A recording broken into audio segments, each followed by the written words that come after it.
hey, it's you again. I'm Mark, an art teacher, a professional artist, and I know the other day you weren't happy with your drawing, more specifically with your line art, and that's why in this week's tutorial I'm going to show you how to instantly improve your lines in 4 easy steps and your happiness. Wow, let's get started.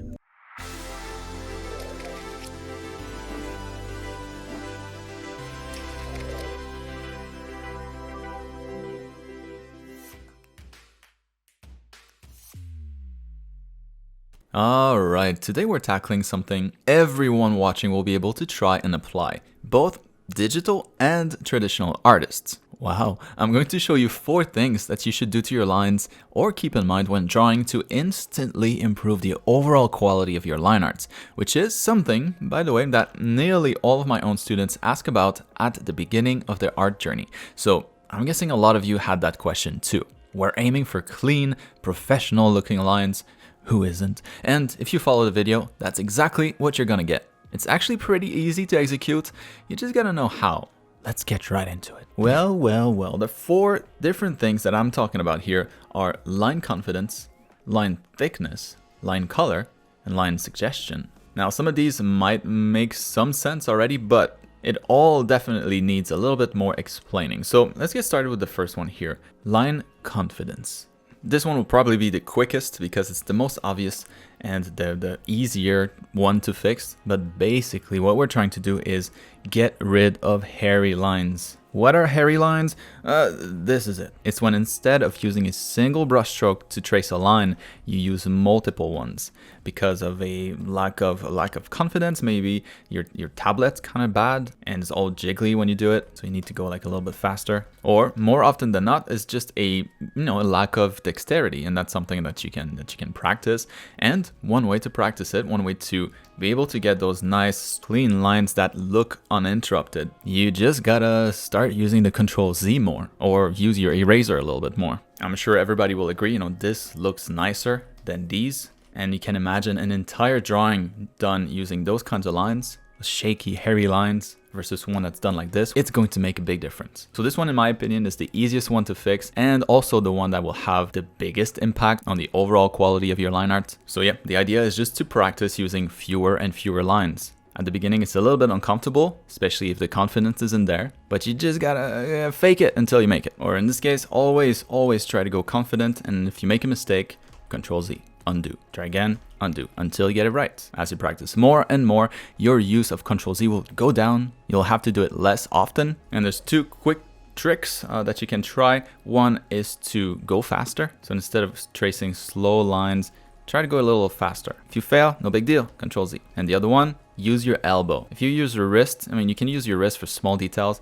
but for like big lines that need to be nice, long and precise, like the curve here around the leg, this line here in front of the leg. The longer the line, the harder it is to do with just your wrist, because your range of motion is kind of limited, and also it's a little bit more shaky. So make it a habit to use your elbow a lot more, your entire arm, to draw your lines. Piece of cake. Moving on to line thickness.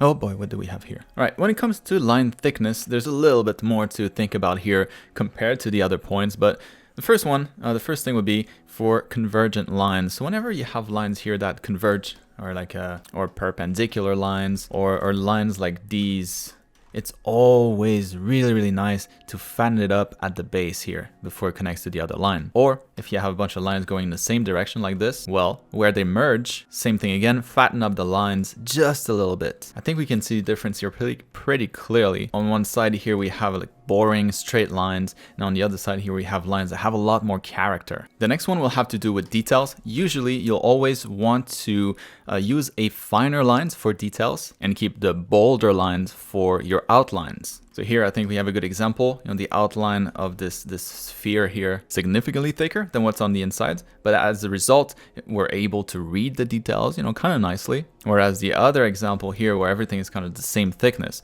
the details on the inside, not as good. And here I think we get this example maybe a little bit more obvious when talking about the convergent lines. When we have like a skirt like this with fabric bunched up at the waist, and then as those folds go down, they kind of disappear. It's definitely a lot harder to achieve a good look with lines of similar weight or similar thickness, but when you introduce thickness, you definitely get these nice expressive lines that really convey those folds better. So thickness when it comes to convergent lines, thickness when it comes to the details on the inside of a shape, more thickness when it comes to the outlines, and also we're going to have thickness based on the depth of what we're drawing. So if we take the same skirt here and we look at the thickness of, you know, those lines, they're pretty thick. But what happens if we push this skirt back in the scene closer and closer to the horizon, which is this line back there? Like everything else that gets closer to the horizon, it will seem like it's getting smaller and smaller. And well,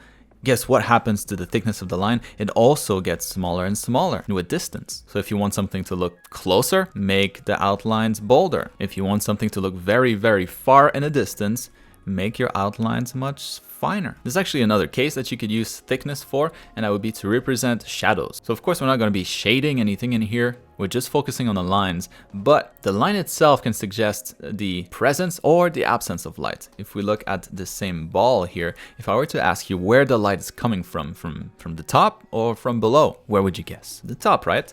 Because that line is a little bit finer here. It suggests that there's more light coming from the top here, and the light is just eating away at our outline. But on the other side, on the opposite side, where the shadows would normally be, well, we can thicken up the line ever so slightly, and this way it kind of suggests a little bit of a 3D effect without actually using lights. So you'll see me do this in a few places here. So right under the tricep, for example, I'm suggesting a little bit of shadow there, you know, like compared to the line here for the trapezius, definitely a lot thinner. So there you go.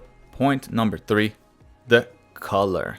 Line color. So what do I mean by line color? Well, first is going to be just the intensity of the line, so the brightness of your line. And in this case, what we have to think about, the fundamental that we have to keep in mind is just going to be depth in your scene or perspective. So for example, if you're drawing a big scene and you have like a room with full of big balls like this, and you're trying to convey that this ball here, the one that seems to be behind the other ones, is further back in the scene. And that's something that you can do with the color of your line, the value of your line. So here, with the same thickness, none of these feel that much closer, but if you brighten up your line as you go further back in your scene, then what we get is a slight suggestion of atmospheric perspective, basically introducing a mass of particles between us, the viewer, and the object. So since this one is further back in the scene, there's going to be more of those particles in between us, and so it'll be harder to see it. As a result, it's a little bit brighter. And as you get closer and closer to the camera, there's less and less of those particles in between us and the object,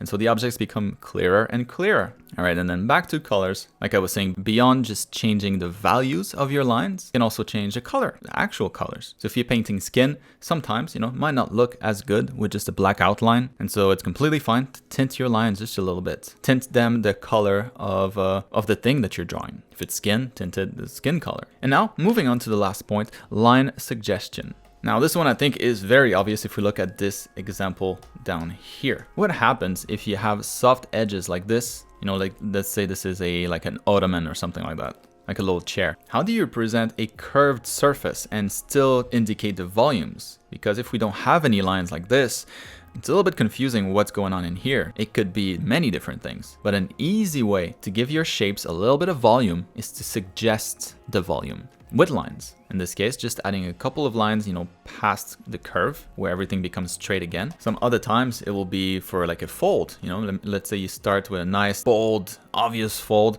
and then it kind of fades out. What do you do then? Well, you can do the same thing with the line, have it phase out, something like that. This is a really, really nice and kind of simple way that you can use to represent lines that are not as clear, a little bit fuzzier. Of course, you can use lines like this to suggest, you know, shading, but that's not what we're talking about here. We're not tackling shading at all. It's really just the quality of your lines. And well, in this case, it's when you can't really use a line per se. What can you do? You can suggest the presence of a line. Once again, if we look at the difference, you know, it's just a little bit more charming. Now I will say that this one is probably the hardest one to get right because it requires a sufficient understanding of volumes, because yeah, basically what we're doing is suggesting volumes. with lines. So it's very close to shading without it really being shading. But that would be it. So those are the only 4 things that you should really pay closer attention to. Try to implement into your workflow. So if we look at what this looks like on the actual drawing here, well, there you go. So it's not, you know, I could probably clean this up a little bit more, but if we zoom out, it's pretty clean, and I'd definitely be happy with this, ready to move on to the next steps, such as coloring the drawing maybe. And if you don't know how to color your drawings, I have the perfect tutorial for you, and it's free. It's in the top right corner of the screen. And back to the drawing here, I am using a lot of line suggestions or volume suggestions with those lines here, very subtly suggesting the muscles underneath so that we can appreciate the anatomy a little bit more. Same thing here around the upper arm. Of course, the shoulder in this case is not like a straight line. It's not a hard line, right? Unless she's extremely ripped, which she is, but not that much. There's still a little bit of skin, softening the connection between the two. And so yeah, I didn't want to use a solid line here, and I do this pretty much everywhere. It might also be a little bit harder to notice, but the lines for the stomach here, for example, as you can see, the gray color that I'm using, it's this color. And then meanwhile, for the lines that are closer to the camera, I'm using this color. So if you end up practicing your line arts in the next couple of weeks, as usual, don't hesitate to tag me on social media. Tag me in your Instagram stories or on Twitter. If you follow me there, you probably know that I always try to share a few a day. It's always super cool to see what you guys do, you know, as a result of these tutorials. And now, well, maybe you're wondering what brush I'm using. How am I able to get these nice textured brush strokes? And well, you are in luck, because the brush that I'm using right now, MB Chalk, is a brush from my starter brush pack that you can download for free here in the top right corner of the screen and down in the description below. Use them responsibly. And yeah, I hope all of this stuff helps. Now you know how to help me make sure I'm able to pump out more of these weekly videos. As long as you guys like these videos, I'll keep making them. And the best way to let me know that I should keep making more is by engaging with them, making sure you destroy that like button, that you share the video with your secret lover and all your friends while you're at it. Oh, and last thing, make sure that you follow me on Instagram to know how this drawing turned.